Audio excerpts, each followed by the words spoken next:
जय श्री राम सज्जनों। आज हम जानेंगे कि पंचक क्या होते हैं और पंचकों में कौन कौन से कार्य वर्जित हैं, क्या हमें करना चाहिए और क्यों इनको पंचक कहा जाता है, इसी के बारे में विस्तार से जानेंगे। तो सबसे पहले क्या, ज्योतिष के अंदर गोचर कुंडली में चंद्रमा कुंभ से मीन राशि तक जब रहता है तो 5 नक्षत्रों से गुजरता है और इन्हीं को पंचक कहा जाता है। पांचों के 5 नक्षत्रों के समूह को पंचक कहा जाता है।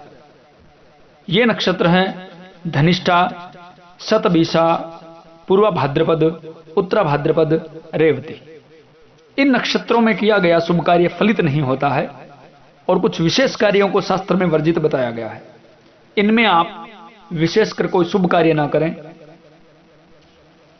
और पंचकों को भी 5 भागों में बांटा गया है जिनमें इनका विशेष अलग अलग फल होता है, और या कहें कि बुरा फल होता है। रविवार से अगर पंचक शुरू हो तो उनको रोग पंचक कहा जाता है। उनमें शुभ कार्य करने से रोग का भय रहता है। दूसरा आता है सोमवार से। अगर सोमवार से पंचक की शुरुआत होती है तो उनको कहते हैं नृप पंचक। और अगर पंचक की शुरुआत मंगलवार से हो उनको अग्नि पंचक बोला जाता है। अग्नि का भय रहता है कार्य में।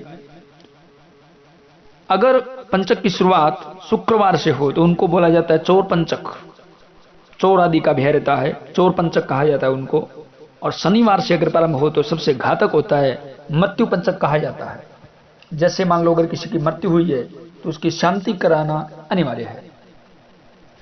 अब शास्त्र में इन पंचकों में जो वर्जित कार्य बताए गए हैं वो है कि हमें घास, लकड़ी आदि इकट्ठा नहीं करना चाहिए, ईंधन एकत्रित नहीं करना चाहिए इसमें, क्योंकि अग्नि भय रहता है। तो और हरा वृक्ष नहीं काटना चाहिए।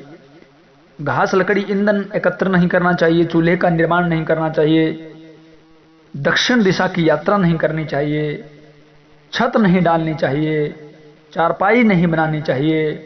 और अंतिम संस्कार पहले वर्जित था, लेकिन अंतिम संस्कार अगर करना पड़े तो 5 पुतले छोटे छोटे उसमें बनाए जाते हैं, घास के या कुशा के बनाएं, और उनका पहले संस्कार करें और बाद में शव का आप दाह संस्कार करें।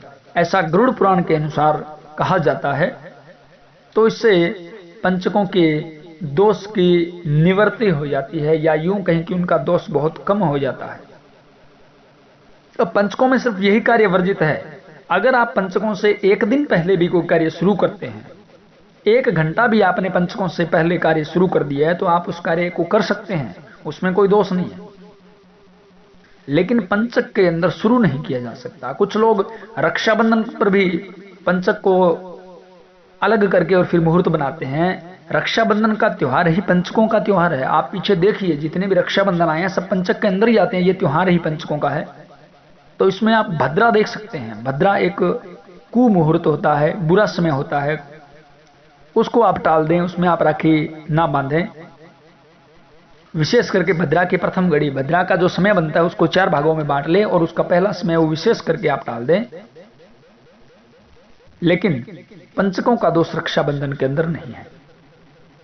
तो इस प्रकार हमें किन कार्यों में पंचक देखना चाहिए, किन कार्यों में नहीं देखना चाहिए, इन सभी के बारे में हमने बताने की कोशिश की है। हर कार्य के अंदर पंचक को नहीं देखा जाता है।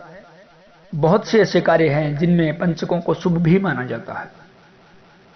तो ये थी पंचक के बारे में कुछ जानकारी। और अगर आपने कुछ पूछना हो तो आप कमेंट बॉक्स में पूछ सकते हैं। जय श्री राम।